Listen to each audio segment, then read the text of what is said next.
ولا یجوز لہ الشروع، ٹھیک ہے، اور اس آدمی کے لیے وضو کو شروع کرنا، وضو کرنا جائز نہیں ہے، کب تک؟ حتیٰ، یہاں تک کہ وہ پیشاب کے ٹپکنے سے مطمئن نہ ہو جائے۔ اب یہاں تک یہ استبراء کی انہوں نے ابتدائی بات کی۔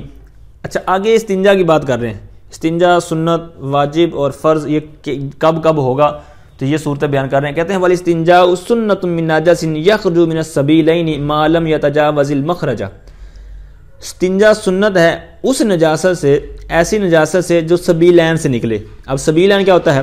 تو یہ اصطلاح فقہ کی کہ پیشاب اور پخانے کی جو مقام ہے تو اس کو سبیلین کہتے ہیں، ٹھیک ہے۔ تو سبیلین سے کوئی نجاست نکلی اور ابھی وہ مخرج سے، ٹھیک ہے، مخرج یہ ظرف کا صیغہ ہے، مطلب نکلنے کی جگہ سے، ٹھیک ہے، تو وہ آپ اندازہ لگا لیں، تو اس سے تجاوز اس نے کیا تو پھر کیا ہوگا؟ یہ سنت ہوگا۔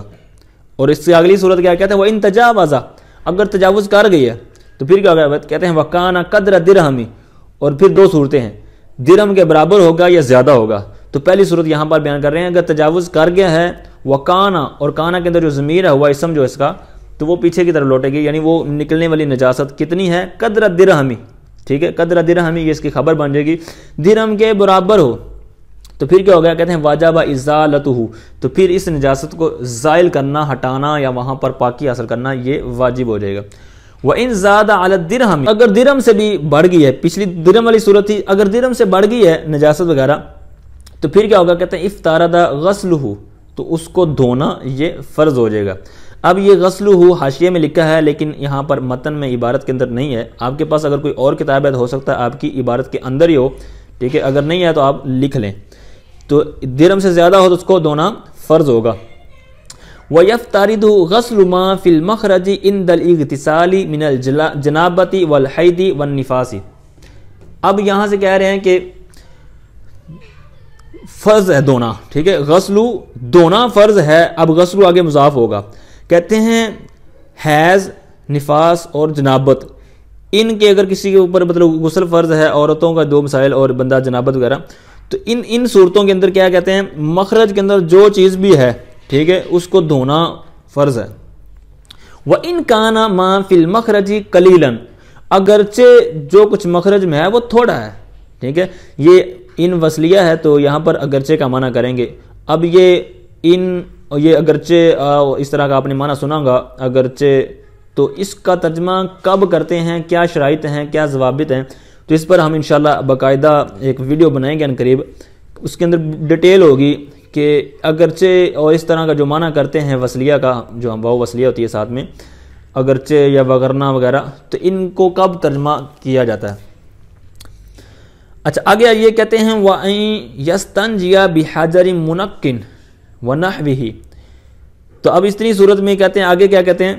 اور یہ کہ وہ استنجا کرے صاف، منقن صاف ستھرے پتھر کے ساتھ، وَنَحْوِهِ اور اسی مثل اور چیزیں بھی ہیں، مطلب جن کے ساتھ اسلام نے اجازت دی ہے، اور جن کے ساتھ اجازت نہیں دی وہ تو الگ بات ہے، جن کے ساتھ استنجا کرنا جائز ہے تو یہاں وہ بھی شامل ہو سکتے ہیں وَنَحْوِهِ کے تحت۔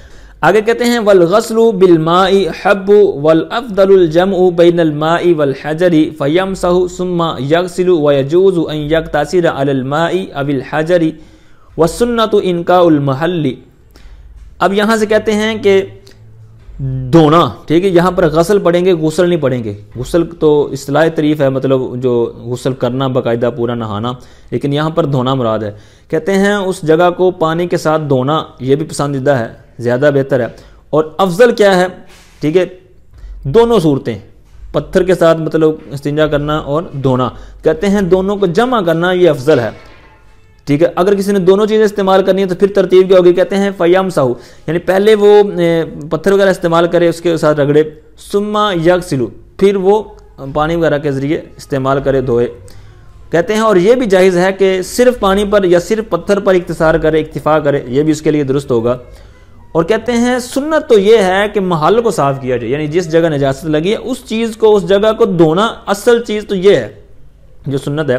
والعادت فی الاحجار، ٹھیک ہے، حجر کی جمع مکسر احجار، ٹھیک ہے، جس طرح قسم کی اقسام، تو کہتے ہیں پتھروں کے اندر جو تعداد ہے، گنتی ہے، مندوب، یہ سنت نہیں ہے، یہ مستحب ہے، لا سنت مؤکدۃ، نہ کہ سنت مؤکدہ، کیونکہ سنت مؤکدہ اس کو کہتے ہیں جس پر سرکار نے ہمیشگی اختیار کی ہو صلی اللہ تعالی علیہ وسلم۔ تو اب یہاں پر یہ جو لا ہے نا، لا سنت مؤکدۃ، تو اب یہ کوئی لا نفی جنس وغیرہ نہیں ہے، بلکہ یہ حرف عطف ہے، ٹھیک ہے، آپ نے حروف عطفہ جو پڑھے ہیں نا، تو جس طرح واو، او، ٹھیک ہے، فا، تو یہ بھی استعمال ہوتے ہیں، لیکن یہاں پر لام یہ حرف عطف ہے، ٹھیک ہے، تو یہاں پر اسی طرح ترجمہ کریں گے، یعنی نہ کہ سنت مؤکدہ۔ پھر آگے فرماتے ہیں کہ فیستنجی بثلاثۃ احجار ندبن، ٹھیک ہے، مستحب پر عمل کرتے ہوئے کہتے ہیں کہ 3 پتھر استعمال کرے، 3 پتھر کے ساتھ استنجا کرے۔ ان حاصل تنظیف بتونھا، کہتے ہیں 3 پتھر استعمال کرے، اگرچہ اس کو 1 پتھر کے ساتھ یا 2 پتھر کے ساتھ ہی فائدہ ہو گیا ہے اور اس کی پوری نجاست زائل ہو چکی ہے اور پاکیزگی حاصل ہو گئی ہے، پھر بھی یہ 3 کی عدد کو پورا کر دے۔ وکیفیت الاستنجاء، یہاں سے آخر تک یہ بیان کریں گے کہ پتھروں کو کیسے استعمال کرنا ہے، مرد کیسے کرے، عورت کیسے کرے، پھر انگلیوں کا آگے استعمال بیان کیا جائے گا۔ تو یہاں پر ہمارے استاد محترم کا ارشاد ہے کہ یہ جب پانی کی قلت ہوتی تھی پہلے کے ادوار کے اندر، تو یہ تب اس کی ضرورت تھی، اب فی زمانہ اس کی کوئی ضرورت نہیں رہی، تو اس لیے یہاں پر اس کا ڈیٹیل کے ساتھ یہ ترجمہ وغیرہ نہیں کیا جائے گا۔